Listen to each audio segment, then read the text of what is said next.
اقبال کی شاعری صرف تفسیر حیات ہی نہیں، تنقید حیات بھی ہے، جمال ہی نہیں جلال بھی ہے، نفی نہیں اثبات ہے۔ اقبال قنوطیت، جمود، بے بسی، بے عملی، فراریت، بے ثباتی، خوف مرگ، لذت مرگ اور تھکن کا شاعر نہیں، بلکہ حرکت، زندگی، عمل، تغیر، لگن، سخت کوشی، روشنی اور انقلاب کا شاعر ہے۔ اقبال فن برائے زندگی کا اس حد تک قائل تھا کہ وہ ذہنوں کو مفلوج کرنے والی شاعری کے بجائے اسے بہتر خیال کرتا تھا کہ شاعر خاموش رہے۔ وہ کہتے ہیں، افسردہ اگر اس کی نوا سے ہو گلستاں، بہتر ہے کہ خاموش رہے مرغ سحر خیز۔ اقبال نے شاعری کو ذریعہ تبلیغ بنا کر زندگی کے مسائل کو اپنا موضوع بنایا اور اپنے کلام میں سرمایہ دار، مزدور، محنت و سرمایہ، انقلاب، اشتراکیت، سرمایہ پرستی، مغربی جمہوریت اور ملوکیت جیسے لفظوں کو نمایاں جگہ دی۔ اقبال کائنات، زندگی اور سماج میں تغیر و حرکت کو تسلیم کرتا ہے، زندگی کے معاشی پہلو کو پوری اہمیت دیتا ہے اور انسان کے نو آفریں کردار کو مانتا ہے۔ اس لیے وہ سائنس کے نظریات کا خیر مقدم کرتا ہے۔ زندگی میں واقعات اور حادثات رونما ہو رہے ہیں، سلسلہ روز و شب نقش گرے حادثات، سلسلہ روز و شب اصل حیات و ممات۔ جاوید نامے میں جب اقبال پیر رومی کے ہمراہ فلک قمر پر جاتا ہے تو سرزمین ماہ کا نقشہ کھینچتے ہوئے کہتا ہے، وہاں نہ زندگی ہے، نہ اس کا زماں حادثات کی تخلیق کرتا ہے اور نہ اس کی صبح و شام سے انقلاب جنم لیتے ہیں۔ گویا اقبال کے نزدیک زندگی اور انقلاب لازم و ملزوم ہیں۔ عروج آدم خاکی سے انجم سہمے جاتے ہیں کہ یہ ٹوٹا ہوا تارا مہ کامل نہ بن جائے۔ عمل نے علم کو پیدا کیا اور پھر علم پر اثر انداز ہو کے مزید علم کا باعث بنا اور یہ سلسلہ چلتا رہا۔ اقبال کے نزدیک زندگی سراپا تغیر و حرکت ہے اور اس لیے وہ ہر لمحے ایک نئی شان رکھتی ہے۔ زندگی خوب سے خوب ترقی کی جانب گامزن ہے، سفر ہی اس کے لیے سب سے بڑی حقیقت ہے، کیونکہ مسلسل تغیر و حرکت کے بغیر زندگی کا ارتقا رک جاتا ہے۔ اقبال کہتا ہے، ٹھہرتا نہیں کاروان وجود کہ ہر لحظہ ہے تازہ شان وجود۔ زندگی سفر کے لیے برگ و ساز، سفر ہے حقیقت، حضر ہے مجاز۔ اس سلسلے میں اقبال نے زندگی اور موت پہ جس رنگ میں روشنی ڈالی ہے وہ انقلابی ہے اور اردو شاعری کے روایتی رنگ سے یکسر جدا ہے۔ اقبال نے یہ اہم نقطہ بیان کیا ہے کہ موت ایک لمحے ہے، رقص شرر ہے، اس لیے آسان اور حقیر ہے، اور اس کے مقابلے میں زندگی ایک طویل، ایک سنگین حقیقت اور موت سے نبرد آزما ہے، اس لیے مشکل اور قوی ہے۔ جہان مکافات میں رہی زندگی موت کی گھات میں۔ پیداوار کا عمل دراصل محنت کا عمل ہے۔ اس طرح محنت کا عمل انسانی زندگی کی ایسی دائمی حالت ہے جسے فطرت نے انسان پہ عائد کیا ہے۔ زندگی کا راز کیا ہے؟ سلطنت کیا چیز ہے؟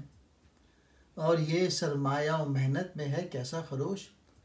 شروع ہی سے اقبال کی نظر سیاسی اور معاشی مسائل پر رہی اور وہ عمر بھر ان سے اپنا دامن نہ چھڑا سکے۔ ہر وہ حکومت اور ممالک جو استحصالی ہیں وہ سبھی غیر خدا پرست ہیں۔ اپنی نظم پیر و مرید میں اقبال پیر رومی سے پوچھتے ہیں کہ قومیں کس عذر سے مرتی ہیں؟ پیر رومی جواب میں کہتے ہیں، پچھلی امتیں اس لیے تباہ ہوئیں کہ انہوں نے پتھر کو اونچ سمجھ لیا، یعنی کھوٹے کو کھرا خیال کر بیٹھی۔ آدمیت احترام آدمی، باخبر شو از مقام آدمی۔ آدمیت آدمی کے احترام کا نام ہے، تمہیں انسان کے مقام سے باخبر ہونا چاہیے۔ یورپ کی غلامی پہ رضامند ہوا تو، مجھ کو تو گلہ تجھ سے ہے یورپ سے نہیں ہے۔ اقبال فلسفی سے زیادہ شاعر ہے یا شاعر سے زیادہ فلسفی، اس مسئلے پر دو ٹوک فیصلہ دینے میں کافی دشواری کا سامنا ہوتا ہے۔ مومن نے قرآن سے فائدہ نہ اٹھایا، میں نے اس کے پیالے میں نہ شراب دیکھی نہ تلچھٹ۔ اس نے خود قیصر و کسریٰ کے طلسم کو توڑا، لیکن وہ خود ہی ملوکیت کے تخت پر بیٹھ گیا۔ اقبال کہتے ہیں میں سالہ سال دنیا میں گھوما پھرا ہوں، لیکن میں نے مالدار لوگوں کی آنکھوں کو نمناک کم دیکھا۔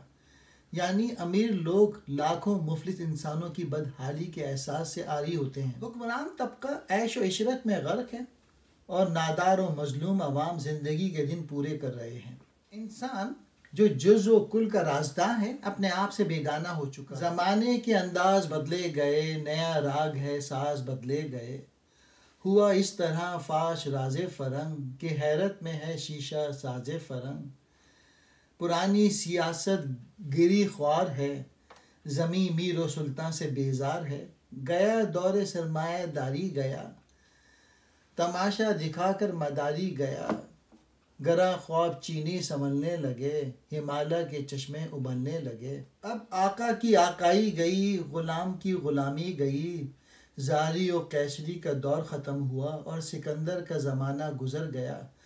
بدھ گری یعنی نیا استحصالی نظام تراشنے کا شیوہ بھی جاتا رہا، ہم یہ سب کچھ دیکھتے ہوئے روا دوا۔ جمہور کے ابلیس ہیں ارباب سیاست، باقی نہیں اب میری ضرورت تہ افلاک۔ جاگیرداری سماج میں بادشاہ اور اہل کلیسا بڑی بڑی جاگیروں کے مالک تھے، بلکہ کلیسا اتنا دولت مند تھا کہ بادشاہ بھی اس سے خائف ہوتا تھا اور ضرورت کے وقت اس سے قرض لیتا تھا، لیکن کسان مفلس اور بدحال ہوتے تھے۔ جاگیرداری نظام کی جگہ سرمایہ داری نظام نے لے لی۔ اقبال ایک ایسی عوامی جمہوری حکومت کا حامی ہے اور خواہش مند تھا جس میں اجتماعی مفاد کو اپنے ذاتی مفاد سے بہت اونچا رکھیں، اور اپنے اس تصور حکومت کا اظہار کرتے ہیں۔ نگاہ فقر میں شان سکندری کیا ہے، خراج کی جو گدا ہو وہ قیصری کیا ہے۔ فلک نے ان کو عطا کی ہے خواجگی کہ جنہیں خبر نہیں روش بندہ پروری کیا ہے۔ اسی خطا سے عتاب ملوک ہے مجھ پر کہ جانتا ہوں مال سکندری کیا ہے۔ کسے نہیں ہے تمنائے سروری لیکن خودی کی موت ہو جس میں وہ سروری کیا ہے۔ غلامی بہت بڑی لعنت ہے۔ غلامی زبان سے وہ کچھ بھی نکلوا دیتی ہے جو انسان نہیں کہنا چاہتا، دانستہ اور نادانستہ بھی۔ وہ نادان ہیں جو یہ کہتے ہیں کہ زمانے کے ساتھ نبھا کرتے جاؤ، اگر زمانہ تمہارے ساتھ موافقت نہیں کرتا تو زمانے سے ٹکرا جاؤ۔ دلوں میں ولولہ انقلاب ہے پیدا، قریب آ گئی شاید جہان پیر کی موت۔ اقبال نے عوام میں بیداری پیدا کی اور ان میں انقلاب کا تصور ابھارا۔